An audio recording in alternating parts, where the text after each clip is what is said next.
బాలరాజ్ గారు మీతో స్టార్ట్ చేద్దాం. మేడం ఈ నాదర్గుల్ భూములకు సంబంధించి ఎక్కడ ఆ, ఈ ప్రభుత్వ హయాంలో జరిగినటువంటిది కాదు, గత ప్రభుత్వ హయాంలోనే రిజిస్ట్రేషన్లు కానీ మ్యూటేషన్లు కానీ జరిగాయి అని చెప్పి క్లియర్ కట్ ఆధారాలతో సహా ప్రెస్ మీట్ పెట్టి చూపించారు.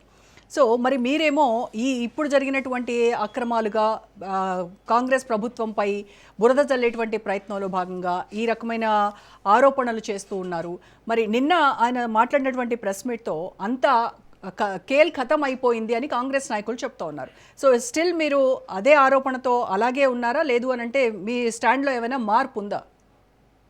మేడం ఇప్పుడు ముందుగా మీకు రాజనీష్ ప్రేక్షకులకి అదేవిధంగా ప్యానల్ ఉన్నటువంటి మిత్రుడు చరణ్ కౌశిక్ యాదవ్ గారికి కాంగ్రెస్ పార్టీ ప్రతినిధి, అదేవిధంగా గంగాపురం వెంకరెడ్డి గారికి భారతీయ జనతా ప్రతినిధి నమస్కారం. మేడం ఓకే, ఇప్పుడు ప్రభుత్వం కాంగ్రెస్ ప్రభుత్వం, అధికారులు కాంగ్రెస్ ప్రభుత్వంలో పనిచేస్తూ ఉన్నారు. మంత్రి గారు పొంగులేటి శ్రీనివాసరెడ్డి గారు అనేక రకాల ఆరోపణలు వారి మీద ప్రతిపక్ష పార్టీగా మేము చేస్తున్నాం. మేమంటుంది కాదు, అనేక మంది రైతులు వాళ్ళ పొలాలకు వెళ్ళి నాదర్గుల్ ప్రాంతంలో ఫలాని సర్వే నెంబర్ ఏదైతే 373 ఎకరాల భూమి ఏదైతే ఉందో ఆ భూమి సంబంధించి ఈ భూములు అనాదిగా మేము సాగు చేసుకుంటా ఉన్నాము, ఇదేదో ప్రభుత్వ భూములుగా అసైన్డ్ భూములుగా మేము కొన్నట్టుగా వీళ్ళు కొంత ఆక్రమించుకుంటారని చెప్పేసి మాట్లాడుతూ మా మీద పెత్తనం చేస్తూ ఉన్నారు, దాని చుట్టూ బోర్డులు పెడతా ఉన్నారు అనేటువంటి ఏదైతే ఆందోళన ఉందో ఆ ఆందోళనకు బీఆర్ఎస్ పార్టీగా మేము అడుగుతున్నాం. ఇది పొంగులేటి సంబంధించి కావచ్చు, ఇంకేదో సంథింగ్ కంపెనీ, ఇంకేదో 2-3 కంపెనీలు ఉన్నవి, దాంట్లో పొంగులేటి సింహారెడ్డి గారి కొడుకు హర్షారెడ్డి గారు డైరెక్టర్గా ఉన్నారు. ఇవన్నీ జరుగుతూ ఉన్నాయి. దీని మీద స్పష్టంగా ఇప్పుడు ఒకవేళ మేము చేస్తున్న ఆరోపణ అబద్ధం అనుకున్నప్పుడు విచారణ చేసి అవి వాస్తవ కాదు తేల్చాల్సిన బాధ్యత ప్రభుత్వం మీద మొదటి పాయింట్. రెండోది రంగారెడ్డి జిల్లా కోహెడ, ఇప్పుడు వెంకరెడ్డి గారికి దగ్గరలో ఉంటుంది కోహెడ సంబంధించిన ప్రాంతం. గతంలో బీఆర్ఎస్ ప్రభుత్వం ఉన్నప్పుడు మార్కెటింగ్ శాఖ మంత్రిగా హరీష్ రావు గారు ఆ రోజు పనిచేస్తున్న సందర్భంలో కిషన్ రెడ్డి గారిని అడిగితే 10 కోట్ల రూపాయలు ఇచ్చిండు ఆ పండ్ల మార్కెట్ డెవలప్మెంట్ కోసం. అది హరీష్ రావు గారు స్పష్టంగా ప్రెస్ మీట్ లో కూడా చెప్పినారు. అదేవిధంగా 350 కోట్లు కేటాయించి 200 ఎకరాలు ఏదైతే ఉన్నాయో ఆ 200 ఎకరాలలో పండ్ల మార్కెట్ డెవలప్ చేస్తే బాగుంటుందనే ఆలోచన విధానం గత ప్రభుత్వం చేసి, అది రైతాంగానికి ఉపయోగపడుతుంది, పండ్ల మార్కెట్ సంబంధించిన పండ్ల రైతులకు ఉపయోగపడుతుంది అని ఆలోచన చేసినాం.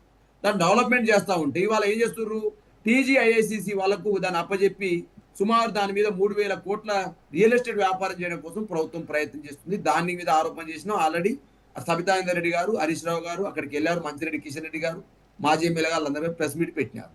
అదొక ఆరోపణ. మూడోది పరిగి ప్రాంతంలో ఏదైతే 1200 ఎకరాలు ఏదైతే కలాపూర్ కావచ్చు, అదేవిధంగా ఇంకొక ఊరు రాపోలు కావచ్చు, ఈ 2 గ్రామాలలో 1200 ఎకరాలు సేకరిస్తూ ఉన్నారు. ఆ 1200 ఎకరాలు సేకరించే క్రమంలో రైతాంగం ఏమంటుందంటే సుమారు 1200 ఎకరాలలో 400 ఎకరాలు పట్టా ఉన్నది, సుమారు 800 ఎకరాలేమో అసైన్డ్ భూములు ఆ రోజు ఎస్సీలు ఎస్టీలు బీసీల కోసం ఆ గుట్టలు ఆ ఉన్నటువంటి ప్రాంతాన్ని పనికిరానటువంటి బీడుగా ఉన్న ప్రాంతాన్ని ఆ ఎస్సీ ఎస్టీ బీసీలకు ఇచ్చింది ప్రభుత్వం. అసైన్డ్ ల్యాండ్గా 1-2 ఎకరాలు మాత్రమే ఇచ్చింది.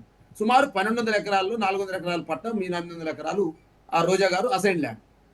ఆ రైతులు ఏమంటారంటే మీరు మోమినిపేటలో 1000 ఎకరాలు ఆల్రెడీ టీజీఐఐసి వాళ్ళు సేకరించి ఉన్నారు, రాతంచెర్లలో 200 ఎకరాలు సేకరించి ఉన్నారు, నంచెర్లలో 100 ఎకరాలు సేకరించి ఉన్నారు, సీతారాంపురంలో 1000 ఎకరాలు ఆల్రెడీ సేకరించి ఉన్నారు. అంటే 2300 ఎకరాలని ఆల్రెడీ టీజీఐఐసి వాళ్ళు సేకరించి ఉన్న భూములు ఇవి. ఆల్రెడీ వాళ్ళ దగ్గర ఉన్న ల్యాండ్ బ్యాంక్ ఉంది. అదే విధంగా ఈ రాష్ట్రంలో సుమారు 50 ఐటీ పార్కులు, ఐటీ ఏదైతే టీజీఐసి వాళ్ళు 50 ప్రాంతాలలో భూమి సేకరణ చేసి ఉన్నవి. ఆ భూములలో ఎటువంటి డెవలప్మెంట్ కానీ పరిశ్రమలు కానీ ఏమీ రాలేవు, పారిశ్రామిక అభివృద్ధి జరగలేదు. మీరు ఒకవేళ మా భూములు ఎందుకు అప్పనంగా తీసుకుంటా ఉన్నారు, మేము అనాదిగా ఈ భూమి మీద బతున్నాము, మేమందరం కూడా ఎస్సీ ఎస్టీ బీసీ రైతులము, 1-2 ఎకరాలే ఉన్నది, ఈ భూములు మీరు అక్రమంగా అర్ధాంతరంగా తీసుకుంటే మా ఉపాధి కోల్పోతాము, మా జీవనోపాధి కోల్పోతాము, మీ రోడ్డు మీద పడతాము బతుకులని చెప్పేసి వాళ్ళందరూ కూడా నిరసన వ్యక్తం చేస్తూ ఉన్నారు. నిరసన వ్యక్తం చేస్తూ ఉంటే సబితాందర్ రెడ్డి గారు వెళ్ళి వాళ్ళకు భరోసా ఇచ్చినారు. తర్వాత ఈ రోజు హరీష్ రావు గారు నిన్న పోదామని చెప్పేసి ప్రయత్నం చేసినారు. ప్రయత్నం చేస్తే సబితాందర్ రెడ్డి గారిని అరెస్ట్ చేస్తాం, ఎర్రవెల్లి దయాకర్ రావు గారిని అరెస్ట్ చేస్తాం, హరీష్ రావు గారిని అయితే ఏకంగా టిప్పర్ అడ్డం పెట్టి రోడ్డు మీద అప్పా జంక్షన్ దగ్గర టిప్పర్ అడ్డం పెట్టి, అంటే కంకర పోసే టిప్పర్లు అడ్డం పెట్టి ఒక ఫ్యాక్షనిస్ట్ పట్టుకున్నట్టు, ఒక టెర్రరిస్ట్ పట్టుకున్నట్టు, ఒక ఉగ్రవాదిని పట్టుకున్నట్టు హరీష్ రావు గారిని చేసి పట్టుకొని శంషాబాద్ పిఎస్ లో మరి ఒక మాజీ మంత్రి, అతను 7 సార్లు ఎమ్మెల్యే, ఒకవైపు సబితారెడ్డి గారు రాష్ట్రానికి హోంశాఖ మంత్రిగా పనిచేసి ఉమ్మడి రాష్ట్రానికి, ఒకవైపు దయాకర్ రావు గారు మంత్రిగా పనిచేస్తుంది. వీళ్ళేమో తీవ్రవాదులు కాదు, ఉగ్రవాదులు కాదు, అరాచకవాదులు కాదు. ఎస్. వీళ్ళని తీసుకెళ్లి తిప్పరాటం పెట్టాల్సిన అవసరం ఏంది? చేసి అరెస్ట్ చేయాల్సిన అవసరం ఏంది? శంషాబాద్ లో పెట్టాల్సిన అవసరం ఏంది? ఆ ప్రజల దగ్గరికి వెళ్ళి ఆ ప్రజల యొక్క బాధలు ఏంటి, ఆ ప్రజల కష్టాలు ఏంటి, ఏమనుకుంటారో ఇందామని పోతున్నారు. పోనీయండి. అంటే ప్రజాస్వామ్య పద్ధతిలో మీరేమన్నారు? 6 గ్యారంటీలు, 7వ గ్యారంటీ ప్రజాపాలన. ప్రజాపాలనలో ఎక్కడైనా నిరసన తెలియజేయొచ్చు, ఎక్కడైనా అడగొచ్చు, ఎవరైనా ఏమైనా చేయొచ్చు అని చెప్పేసి మాట్లాడిన రేవంత్ రెడ్డి గారు మరి ప్రజాస్వామ్యంలో 7వ గ్యారంటీ అంటే మరి టిప్పర్లు అడ్డం పెట్టి అరెస్ట్ చేయడమా? మాజీ మంత్రుల్ని శంషాబాద్ పోలీస్ స్టేషన్ లో గంటల తరబడి కూర్చోబెట్టడమా? నీ రేవంత్ రెడ్డి గారిని రాజనీతి ద్వారా అడుగుతా ఉన్నాం మేడం. ఆ ప్రజలు ఏమంటారు అంటే ఆల్రెడీ 2300 ఎకరాలు 150 కిలోమీటర్ల దూరమే మీరు ఏదైతే పరిగి ప్రాంతంలో సేకరిస్తున్న భూమికి ఈ భూమి అన్నది నేను చెప్పినటువంటి ఇంతకుముందు 2300 ఎకరాల ల్యాండ్ బ్యాంక్ ఉన్న భూములు 50 కిలోమీటర్లు 60 కిలోమీటర్లు వెంకటరెడ్డి గారు ఇంకా బాగా తెలుస్తుంది సబ్జెక్ట్ టు కరెక్షన్. కాబట్టి ఆ ప్రాంతాలు డెవలప్ చేసుకోండి, ఆ ప్రాంతాల్లో కంపెనీలు పెట్టండి, మళ్ళీ మా పరిక్కి వచ్చేసి ఎందుకు తీసుకొని చెప్పి రైతులు ఆందోళన చెందుతా ఉన్నారు. ఇదే కాదు ఇంకొకటి ఎస్సీయూ భూముల విషయంలో అదే జరిగింది. అదేవిధంగా మౌలానా అబ్దుల్ ఆజాద్ యూనివర్సిటీ భూములు 50 ఎకరాలు అదే జరిగింది. అదేవిధంగా లగిచెరలో గిరిజన రైతాంగం భూముల గురించి ఎంత పోరాటం జరిగిందో మీరు అదే చూసినారు. అదేవిధంగా మూసి పునర్జీవం పేరుతోటి ఇలా ల్యాండ్ బ్యాంక్ ఏదైతే రివర్ బెడ్ అని, బఫర్ జోన్ అని, ఎఫ్టీఎల్ అని ఎంతమంది పేద గుడిసెలు కొలగొడుతున్నారో మనం ఇలా చూస్తా ఉన్నాం. త్రిభువన్ జీవులో ఉన్న పెద్దోళ్ళకైతే ఇది అర్థం రాదు. అదేవిధంగా పేదవాళ్ళకి మాత్రం ఈ గుడిసెలు శనివారం ఆదివారం కూలగొడతా ఉన్నారు. శనివారం ఆదివారం కూలగొట్టద్దని చెప్పేసి హైకోర్టు చెప్పినా కూడా పట్టించుకోకుండా దుర్గం చెరువులో ఉన్నటువంటి ముఖ్యమంత్రి బ్రదర్ కు ఇది అడ్డం కాదు. ఈ చట్టం హైడ్రా వాళ్ళ దగ్గర పోదు. అదేవిధంగా ఎఫ్టీఎల్ పరిధిలో ఉన్నటువంటి మంత్రులు ఇప్పుడు ఎవరైతే మీ రెవెన్యూ శాఖ మంత్రి నెంబర్ 2 అని చెప్తున్నామో వారి యొక్క ఫామ్ హౌస్ కి అడ్డం రాదు. అనేక మంది మంత్రులు ఎఫ్టీఎల్ పరిధిలో ఫామ్ హౌస్లు గట్టిగా కట్టుకుని వాళ్ళకి అడ్డం రాదు. కానీ పేదవాళ్ళకి మాత్రం పొద్దునాటి హైడ్రా పోతుంది. ఓవైసీ కాలేజీలకు కూడా అడ్డం రాదు. కాలేజీలకు అడ్డం రాదు. ఏదైతే కొంతమంది ఇప్పుడు వెంకరెడ్డి గారు చెప్తారు ఆ విషయాన్ని.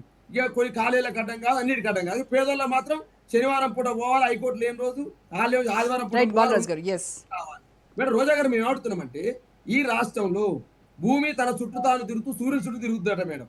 కానీ ఈ రాష్ట్రంలో భూమితో పాటుగా కాంగ్రెస్ పార్టీ అనుభవులు, రేవంత్ రెడ్డి మంత్రివర్గం, రేవంత్ రెడ్డి గారు తన చుట్టూ తాను తిరుగుతూ ఇలా భూముల చుట్టూ తిరుగుతుంటారు రేవంత్ రెడ్డి గారు. మొత్తం తెలంగాణలో రాజకీయమే భూముల చుట్టూ తిరుగుతోంది. భూములు, అవినీతి, చేరికలు వీటిపైనే తెలంగాణ రాజకీయం నడుస్తోంది. రైట్ మాట్లాడదాం. ఎస్ బాలరాజ్ యాదవ్ ఒక మాట కన్క్లూడ్ చేసి నేను చెప్తాను. నేనేమంటున్నంటే అనిరుద్ రెడ్డి గారు మీ శాసనసభ్యుడు మీ పార్టీ నుంచి గెలిచిండు. ఆయన ఏమన్నాడు మేడం? పనులు కావట్లేవు, ఎవరు పైరోకారులకే పనులు అవుతుందని చెప్పి అనిరుద్ రెడ్డి గారు అన్నారు. మీ ఎమ్మెల్యే రాజగోపాల్ రెడ్డి గారు ఏమన్నారండి? ముఖ్యమంత్రి గారేమో ఆదిలాబాద్ గా ఇక్కడ నర్మేట పోతాడు. నర్మేట పోయి ఒక ఆయిల్ ఫ్యాక్టరీ ఓపెన్ చేస్తారు.